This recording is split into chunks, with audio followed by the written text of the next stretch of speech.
ቻናሉንም አንድ ጎችም የቤተሰብ ፕሮግራም እንደሆነ እናውቃለን። ዛሬ ግን እድሜያችሁ ከ15 ዓመት በታች የሆናችሁ ልጆች ወደ መኝታ ክፍል እንድትገቡ እንጠይቃለን።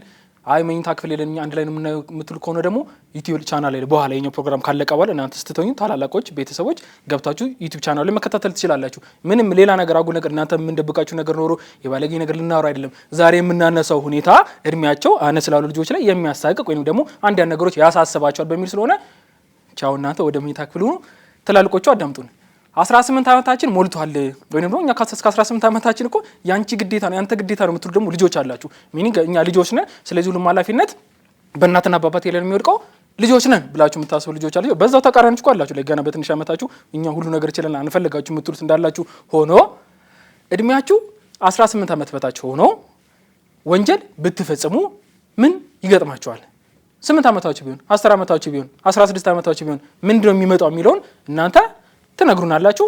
ቤተሰቦቻችሁ ደግሞ እናንተ ላይ ያለባችሁ ኃላፊነት አለ ወይ? እንደተናገሩት እናንተ 18 ዓመት ስላልሞላችሁና ትንንሽ ልጆች ወይንም ደግሞ ለአቅመ አዳምና ይሆን ያልደረሳችሁ ልጆች ስለሆናችሁ እናንተ ወንጀል በምትሰሩበት ጊዜ ላይ እጣ ፈንታችሁ ምንድነው የሚለውን ዛሬ እንነጋገራለን። በደንብ እንድንግባባ ለቤተሰባችን ሁሉ ጊዜ መሰራት ድራማ አለች አይደለ? ድራማውን አይተን እንመለሳለን። ጠብቁን።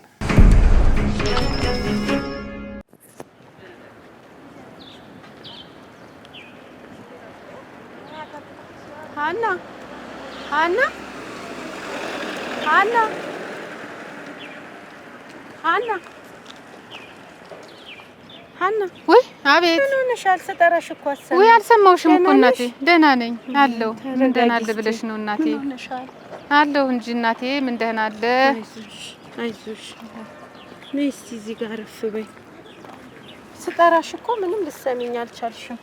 አልሰማሁሽም። ምን ነው ጓዴ? ምን ቢገጥምሽ ነው እንደዚህ በሐሳቤ ናወሽው? አይ ተይ፣ የልጄ ነገር ግራ ግብት ብሎኛል። ልጅሽ ምን ሆነ? አሞብሽ ነው? እሱማ ቢሆን በማን እድሌ። ከህመም የባሰ ምን ቢገጥመው ነው? አንድ ልጄ ፍሬ ሊነጥቁኝ ነው። ልጄን ሊያሳጡኝ ነው። እነማን ናቸው? ምንድነው የተፈጠረው? አገር አማን ብሎ ከሰፈር ሰውዬ ጋር ይጫወትልሻል። ቁጭ ባሉበት ሲላፉ ገፋ ያደርግልሻል። ወደ ኋላ ክንብል ሲሉ ድንጋይ ይቀበልልሽ። በዛው ቅርት እናስ ሞተት።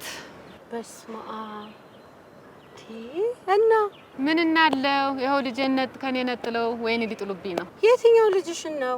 ህፃኑ ነዋ። ገና 8 ዓመቱ እኮ ነው። በዚህ እድሜው ታስሮ ምን ሊያረጉት ነው? ወይ ጉድ! ምን አይነት ፍርጃ ነው? እስኪ ተይኝ። ለፍቼ አሳድጌ ጉድ ሊያረጉብኝ ነው። እና አሁን ምንድነው የሚሻለው? እኔ ምን አባቴ አውቄ። እንግዲህ አሁን አንቺ ተረጋጊ። እንደዚህ ሆነሽ ምኑን ከምን ልታደርጊው ነው? ስጠራሽ እንኳን እየሰማሽኝ አይደል? ምን ላርገው? እስኪ ልሂድ እንደፈረደብኝ። በይ ቀስ በይ፣ አይዞሽ። እሱ አምላክ ይከተልሽ። እሺ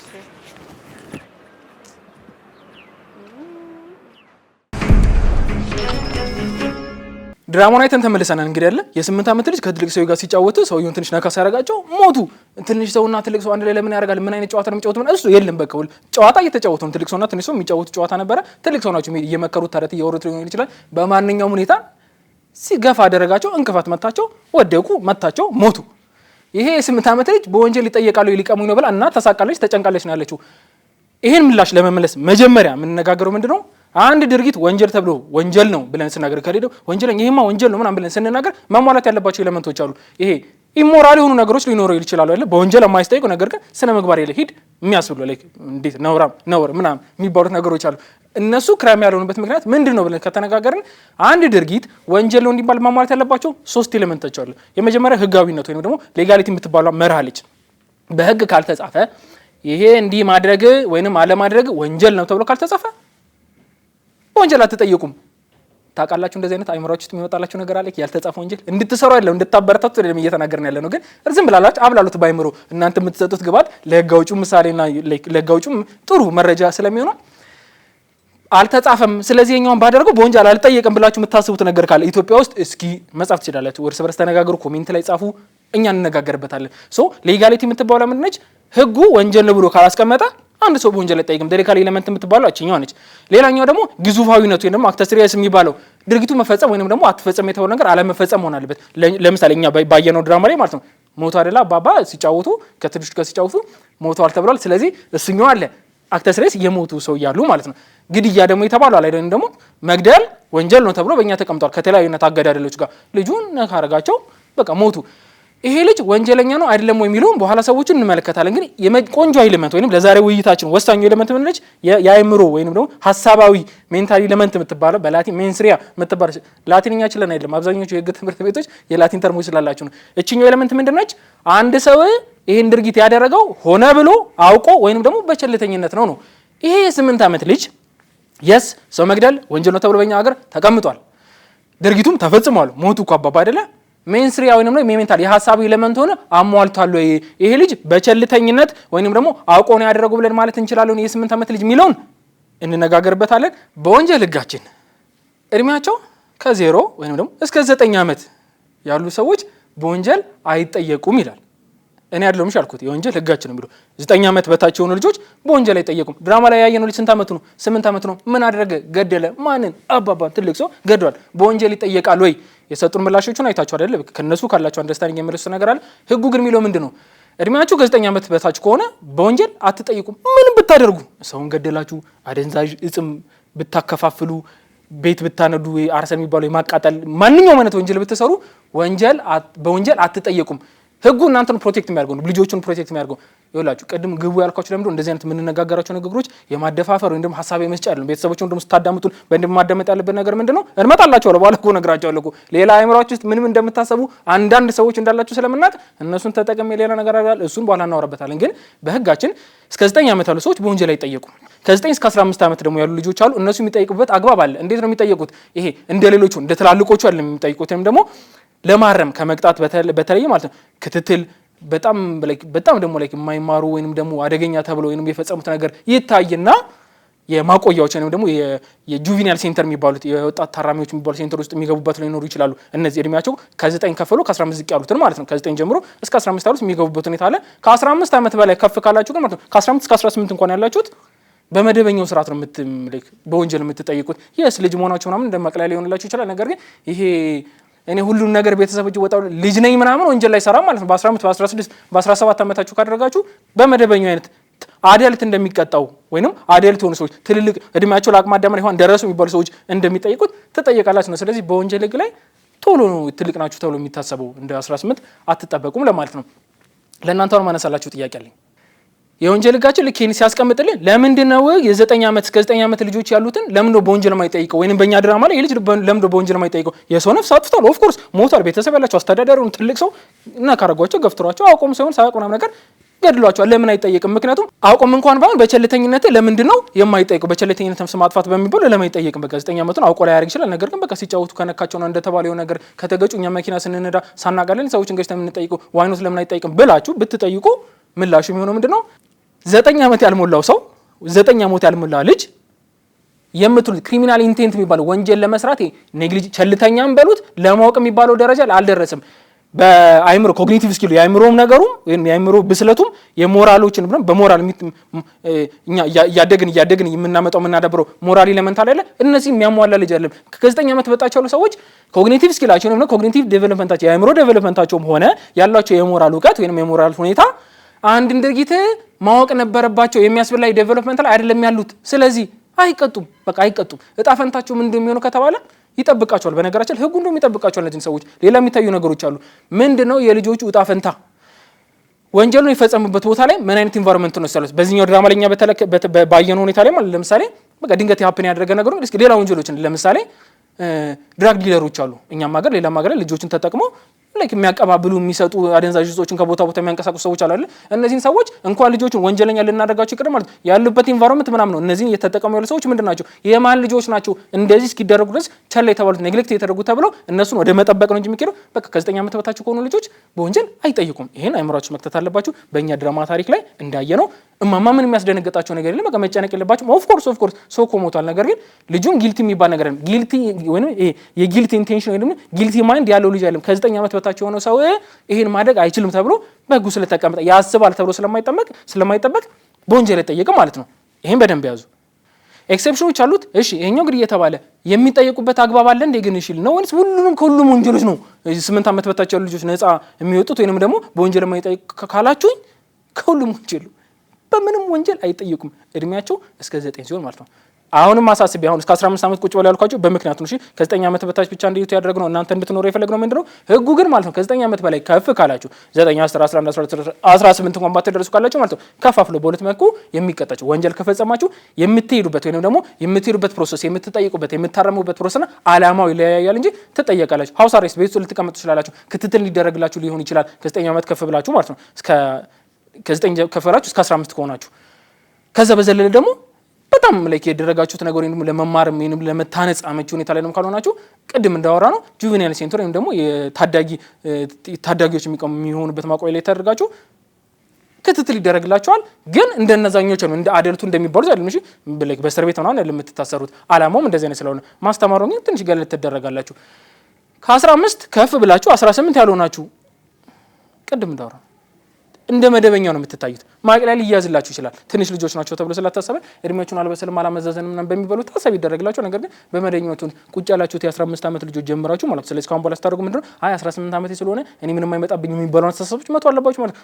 15 ዓመታችሁ ነው አይደለ? በወንጀል የመጠየቅ ቻንሳችሁ በደንብ ነው ያለው። በመደበኛው የመታየት ቻንስ አላችሁ። ስለዚህ እያንዳንዱ ነገሮች ኮሸስ መሆን አለባችሁ፣ መጠንቀቅ አለባችሁ። ቤተሰቦችም ልጆቻችሁ ማለት ነው ይሄ ምንም አይመጣባቸውም በሚባል ልጆች ናችሁ በሚል መንፈስ ቸላ ማለት የለባችሁ። በወንጀል ተጠያቂ የሚሆንበት ሁኔታ አለ 18 ዓመትም ሳይሞላችሁ በነገርኳችሁ የእድሜ ክልሎች ላይ ማለት ነው። ስለዚህ ስትመክሩም ስትናገሩ ነገሮች እንዲያውቁ ስታደርጉም ከምትጠብቋቸውም ካዋዋላችሁም ስታስቡ ማድረግ አለባችሁ ምንድነው በወንጀል ስለሚጠየቁ ከእንደዚህ አይነት ቦታዎች ላይ ማቆየት፣ ስለ እንደዚህ አይነት ሁኔታዎችና ህጎችን ማሳወቅ፣ ምንድነው ወንጀል እንዴት ነው የሚታሰረው፣ ምን አይነት ነገሮች ናቸው እናንተ የምትሆኑባችሁ የሚባሉት በሙሉ ማሳወቅ አለባችሁ ማለት ነው። እና ታዲያ የ8 ዓመት ልጅ መቶ መስታወቴን ቢሰብርብኝ በወንጀል ላልጠይቅ ነው ብላችሁ የምታስቡ ባለ ንብረቶች ካላችሁ አዎ በወንጀል አትጠይቁት። ምንድነው የሚደረገው? ወላጆቹ ለእናንተ ካሳ መክፈል ይኖርባቸው ወይም ደግሞ ሊያብል ይሆናል ለሱ ተጠያቂ ይሆናሉ። አንድ ህጻን ልጅ እንበልና እየሄደ ፒያሳ ላይ እየተራመደ አሁን እንዳለ መንገዶችም ላይ ያሉ ሱቆች በመስታወት ተብሏል አይደል ድንጋይ አንስቶ ሆን ብሎ ማለት ነው በቃ አይቶት መስታወት ልስበሩ ብሎ ቢሰብርባችሁ እሱን ይዛችሁ ይያዝልኝ በወንጀል ጠይቋለሁ ምናምን እንደዛ የለም። በወንጀል ስለማይጠይቅ ቤተሰቦቹ ግን ኃላፊ ስለሆነ ማይነር አይደለ ትንሽ ልጅ አይደለ ለአቅመ አዳም ያልደረሰ ልጅ አይደለ። ስለዚህ እሱ ላይ ለሚደርሰው እናንተ ላይ ለደረሰባችሁ ካሳ ለመስታወቱ መሰበር መተከም ምናምን ነገር ቤተሰቦቹ ግዴታ አለባችሁ። ይሄን ማወቅ አለባችሁ። ስለዚህ ከ9 ዓመት በታች የሆኑ ሰዎች በወንጀል አይጠየቁም። ከ9 ደግሞ ትንሽ ከፍ አለችና እስከ 15 ከደረሳችሁ በወንጀል የምትጠይቁበት አግባብ እንደ ወንጀል እንደ መደበኞቹ ሳይሆን እናንተን በሚያስተምራ እንክብካቤ በሚደረግበት ሞሮፍ እናንተን ባህሪያችሁን በሚቀርጽበት ሁኔታ ላይ ያተኮረ ይሆናል። 15 ዓመት ከሞላችሁ ግን ማለት ነው እንደ 18 ዓመት እንደ ትላልቆቹ በመደበኛው ሲስተም ትታያላችሁ። እድሜያችሁ ትንሽ መሆኑ ትንሽ ማቅለያ ይሆንላችኋል ነው መጠንቀቅ አለባችሁ ነው። እና ነው አላበራውን ምንድነው የምትለን ምን አድርጉ ነው የምትለን ብላችሁ ከጠይቃችሁ ወይንም ደግሞ የ9 ዓመት ልጆች ወንጀል ካልሰሩ ምንድነው አርግ እያልከን ያለው እነሱን ተጠቅመን ወንጀል ብንሰራስ የሚል ሐሳብ መታሰቡ ሰዎች አትጠፉም። አታስቡ፣ ከአይምሯችሁ አውጡት እንደዚህ አይነት ነገር። ለምን? ሁለት ምክንያት ነግራቸዋለሁ። የመጀመሪያው በወንጀል ህጋችን ላይ ማለት ነው እንደ ዋና ወንጀል ፈጻሚ ነው የምትታዩት። ማይነር እድሜያቸው ከ9 ዓመት በታች የሆነ ገና ናውል ነገረን ከ9 ዓመት በታች የሆነ ሰዎች በወንጀል አይጠይቁም ተብሏል ብላችሁ ልጆቻችሁና ወንድሞቻችሁን እየላካችሁ ወንጀል የምታስፈጽሙ ከሆነ ይሄ ዕቃ ማቀባበሉት ዳግም ማቀባበል በሉት እየሄዳችሁ ብዙ አይነት ነገሮች ስለሚደረጉ ማለት ነው በእኛም ሀገር ስፔሲፊካሊ ኒድ ብለን ማንናገር ማለት ነው። ነገር ግን በተለይ በጣም በተለምዶ በደቡብ አሜሪካ ሀገራቶች የሚደረጉ እድሜያቸው 78 9 የነበሩ ሰዎች ብዙ አይነት ነገር የጦር መሳሪያ ማቀባበል አደንዛዥ እጾችን ማቀባበል የሚሳተፉ ናቸው። ስለ እነዚህም ብናደርግ ካልተጠየቁ እኔ ምን አገባኝ ዴሊቨር አደርጋለሁ የምፈልገው ነገር ማን መጣችልኝ በወንጀል አልጠይቅም ብላችሁ ካሰባችሁ ማለት ነው እናንተ ይሄንን በማድረጋችሁ የመጀመሪያ ዋነኛው ወንጀል ድርጊት ፈጻሚ ናችሁ። ከዛ በዘለለ ደግሞ እንደሚያደርግባችሁ ማክበጅ ይሆንባችኋል። ማይነር ምንም የማያውቅ እምቦቀቅላን እናንተ ግን ለእንትናችሁ ተጠቅማችሁ ለወንጀል ተጠቅማችሁ ወንጀል እንዲፈጽም ተጠቅማችሁ ልካችሁታል። አሁን በቆንጆ ኤግዛምፕል ድራግ ለምሳሌ ለማላላክ ቢሆን ማለት አንደኛ ትንሽ ልጅ ነው ብትሰጡት ነገር ይጠቀሙ አይጠቀሙ ምን አይነት ሁኔታ ላይ ከተታችሁት ለልጁ አደገኛ ሁኔታ ውስጥ ከታችሁታል። የሚሄድበት የሚላክበት ቦታ ላይ እሱን አደጋ ላይ የሚከትበት ቦታ እነዚህን ሁሉ አድርጋችሁ የማትራሩ ወይንም ደግሞ የሰለጣናችሁ ሆነ ብላችሁ ወንጀልን በዚህ ሁኔታ አንጠይቅበት ብላችሁ ካልኩሌት አድርጋችሁ ወንጀልን የፈጸማችሁ በመሆናችሁ እናንተ ድርጊቱ እንደፈጸማችሁ ይቆጠርና በህፃናት ደግሞ እድሜያችሁ ከ9 ዓመት በታች በሆኑ ሰዎች በመጠቀማችሁ ደግሞ ቆንጆ ማክበጅ ይሆንላችኋል ማለት። ስለዚህ አውጡት ከአይምሯችሁ ይሄ 9 ዓመት ባልሆኑ ልጆች እንደዚህ እናደርጋለን እንደዛ እናደርጋለን የለም ትጠይቁበታላችሁ።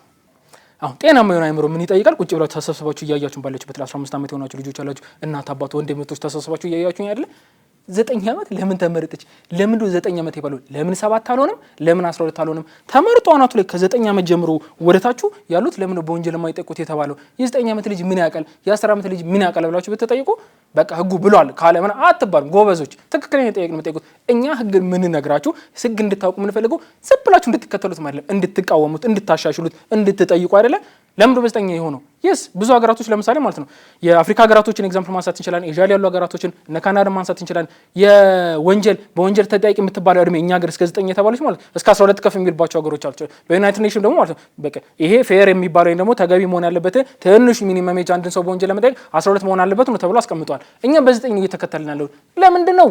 ሜቢ በቃ በዘለማድ ስለመጣ ከበፊት የመጀመሪያው 9 ሲል ስለነበረ እያከታተልን ያመጣው ነገር ሊሆን ይችላል። ግን ደግሞ አስቡት እናንተ ልጆቻችሁን ታውቃላችሁ፣ ኮሚኒቲያችን ታውቃላችሁ። የ9 ዓመት ልጅ፣ የ10 ዓመት ልጅ፣ የ11 ዓመት ልጅ ከነ 8 ዓመት ልጆች ጋር አወዳድሯቸውና ያላችሁን የአእምሮ ብስለት በሉት ያለሁንበትን ሁኔታ በሉትና እነሱን የምር በወንጀል መጠየቅ የሚገባድብን ይገባል ወይንስ ደግሞ ኖ 9ማ ከፍ ካደረገው ሌላ ነገር እናበረታታለን በቃ የትክክል ነው ያለው ብላችሁ የምታስቡ ናቸው። ይሄ እናንተ የምትነጋገሩት የምታወሩበት የምትስማሙበት ነገር ነው።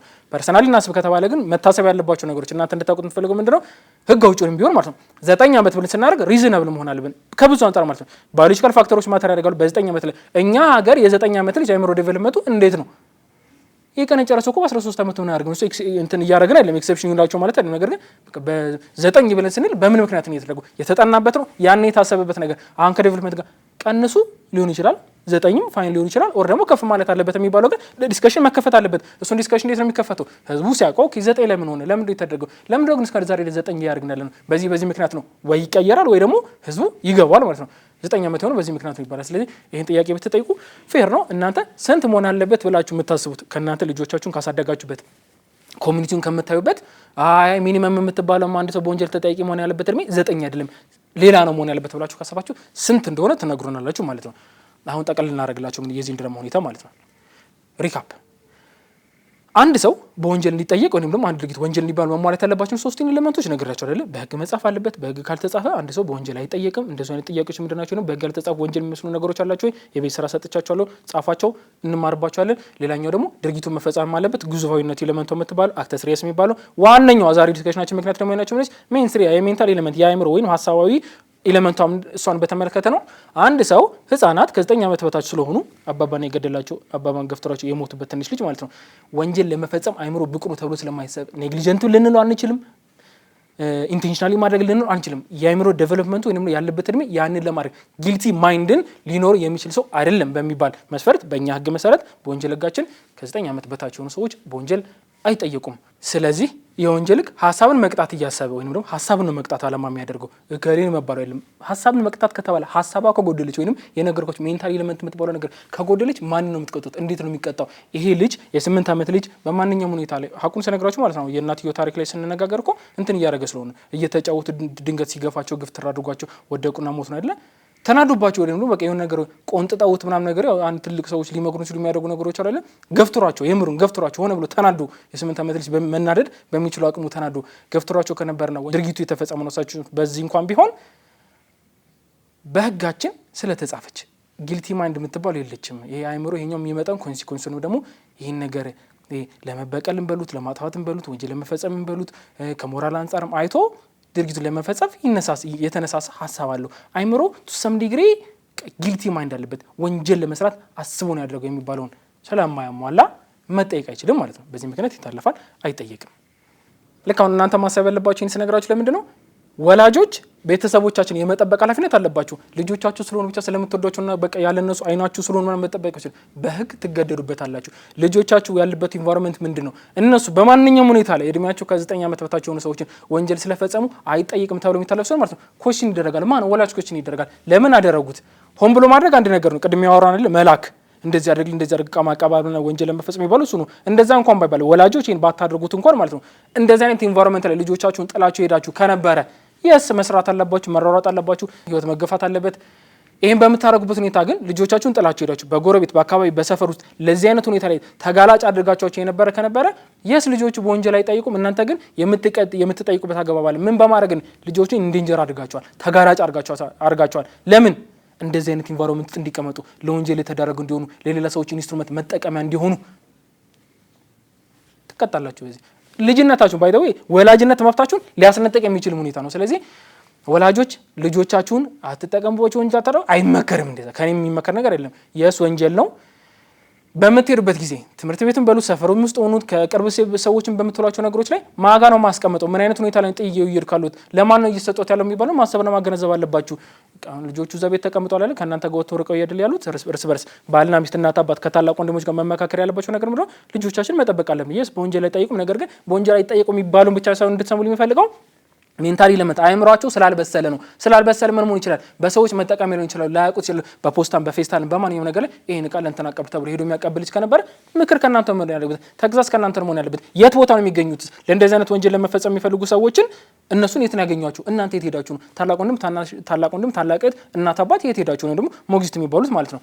ልጆቻችሁን የሚጠብቁላቸው ልጆች እነማን ናቸው ምን ላይ ነው የሚሳተፉት በደንብ የነሱ ዲቴይሉ ነገር እጃቸው ሊኖር ይገባል። ከዛ በዘለለ ግን አንፈልግም በቃኛ ሄድሮ ጥሮት እንላ ልጆቻችን የትም ቦታ ይቀመጥ ካላችሁ ማለት እነሱ በወንጀል ላይ ጠይቁ እናንተ ግን ትጠይቃላችሁ። ምን ባረግ ልጆቻችሁን አጉል ቦታ ላይ ነው ደግሞ ሜንታሊም ሳይኮሎጂካሊም አደጋ ላይ የሚጫልበት ሁኔታ ውስጥ ጥላችኋቸው ስለሄዳችሁ አታርጉ። እንደዛ በ9 ዓመት በታች ባሉ ሰዎች ላይ ወንጀል ፈጽማሉ ብላችሁ የምታስቡ ከነበረ ደግሞ ትገባላችሁ፣ ይባባስባችኋል፣ እንደማክበጅ ይሆንባችኋል። ተጠንቀቁ። ናውላ አብራ ነበርኩኝ ከቻናሏ